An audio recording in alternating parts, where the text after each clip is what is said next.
Barnaby Raine, who's a historian at Columbia University in New York. It's a tough job, but somebody's got to do it.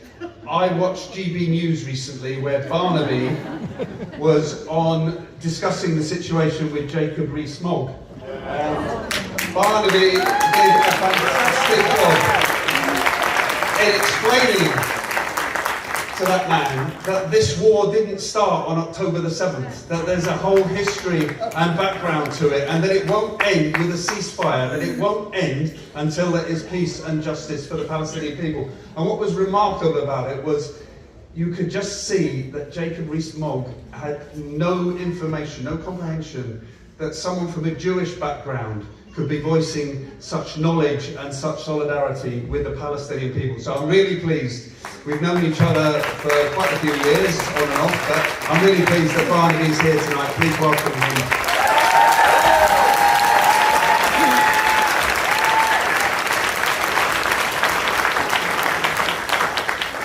Thank you so much to Alex, and thanks to everyone for being here. It is good to be here in the Republic of Tower Hamlets. You know, just outside this building is the bathhouse that my family members used when first they came to Britain. Their lives as migrants and refugees from Eastern Europe, their lives were not easy. Just a few years after some of them came, the British state passed the 1905 Aliens Act to keep them out. Their lives were made hard by bosses and by the state. But they said, we are here to stay and we're here to fight, and they formed a fighting community, and I am so proud every time I'm in Tower Hamlets that the tradition that my Jewish ancestors helped to forge here, that Irish migrants and others helped to forge here, remains alive in the Palestinian flags on lampposts all over the streets. This is an area that believes in freedom.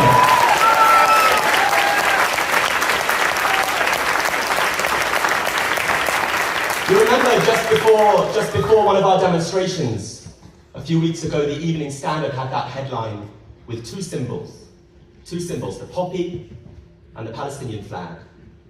These, they said, were the two souls of London. Now, I'm worried about what the poppy represented to them. I don't think it represents, if it's in contrast with the Palestinian flag, I don't think it represents learning the lessons of wars and brutalization. I think it represented a culture of militarism. But I was just so struck when I saw that headline, that the Evening Standard, that oligarch-owned, Osborne-edited, union-bashing Tory paper, had to acknowledge that half of London, I think it's more than half of London was represented by this flag, the Palestinian flag.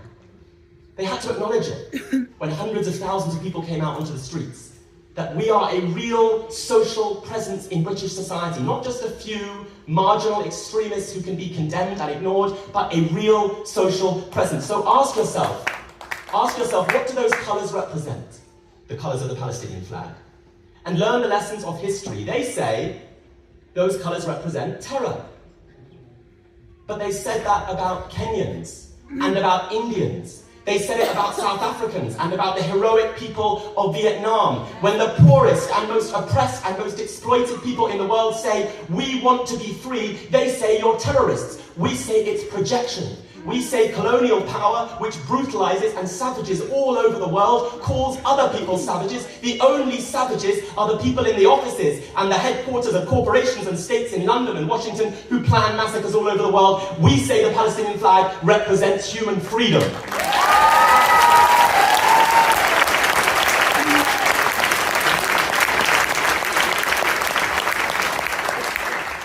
Think about how we remember the past of the 20th century. Who is remembered now as heroes? Is it the torturers and brutalizers who brutalized and tortured in Algeria, who brutalized and tortured all over Africa and South America and the Caribbean and Asia? Is it those people who condemned terrorists? Terrorists, that's what the apartheid state said in South Africa. Terrorists, that's what the French colonial state said in Algeria. Is it the torturers who are remembered as heroes? Or is it the people who refused to surrender? And those all over the world who stood with them and said, we will face whatever attacks come our way, because we know that no attacks will be as severe and as brutal as the colonial attacks on you. And so we have no right to surrender as long as the oppressed, colonized Palestinian people continue to believe in universal human freedom.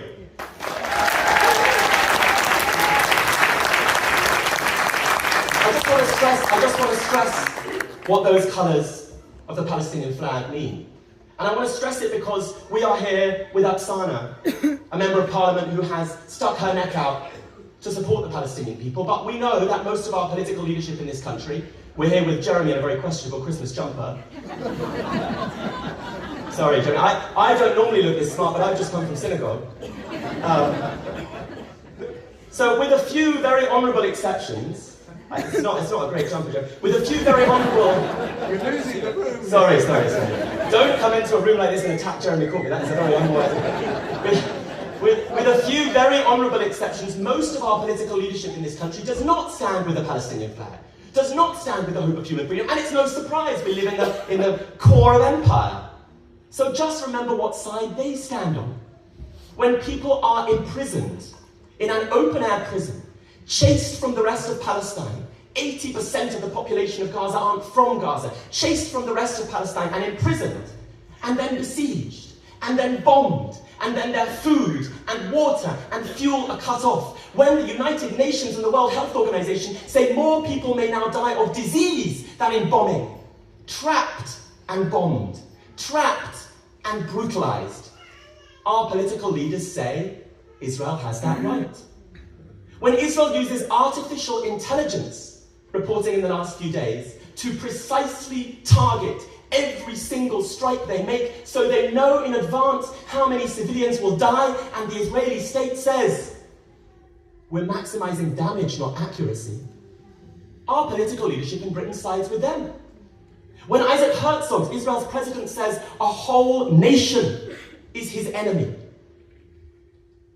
When a former major general of the IDF, Giora Eiland, writes that we should encourage epidemics in Gaza because that'll make it easier for us to win. And then when we witness the deliberate destruction of Gaza's health infrastructure, the bombing of hospitals, the targeting of over 60 ambulances, the murder of doctors, the killing to date of more UN workers than Hamas commanders in Gaza, that level of brutalization and attack on human beings, our political leadership stand with it. Well, we stand against it. We're on the other side, Rishi Sunak. We're on the other side, Keir Starmer, and we're proud of it. We stand with millions, billions of people all over the world who know that this whole Western imperial order that sanctions great violence in the interest of profits for a few has to be brought down. That's where we stand.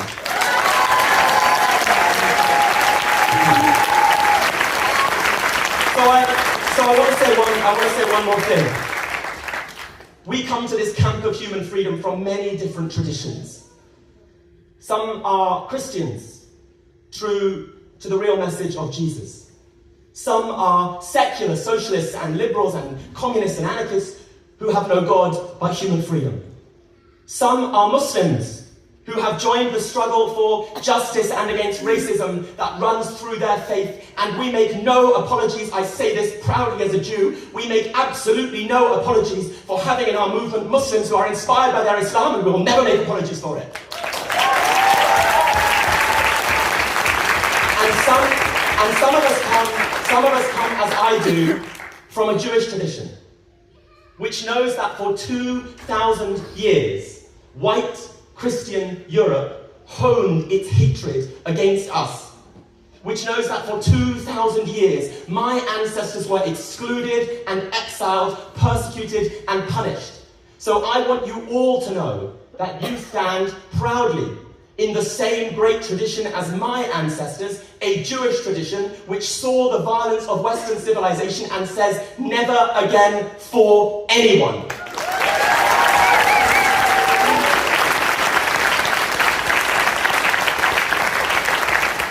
Thank you so much. I better wrap up there. All I'll say is that in the coming years, as we face climate catastrophe, as we face the raising of the walls, as we face more and more people being marked out, as the Palestinian people have been marked out, for a smaller package of rights, as we face more and more people being marked out as lives that aren't worth living and deaths that aren't worth breathing, the movement that we're beginning today, join Stop the War, come to the demonstration on Saturday, keep coming out. The movement that we're beginning today is a movement that begins with Palestine and says to people all over the world, we will not allow you to be marked out for dispossession, and we believe that we will win. Thank you.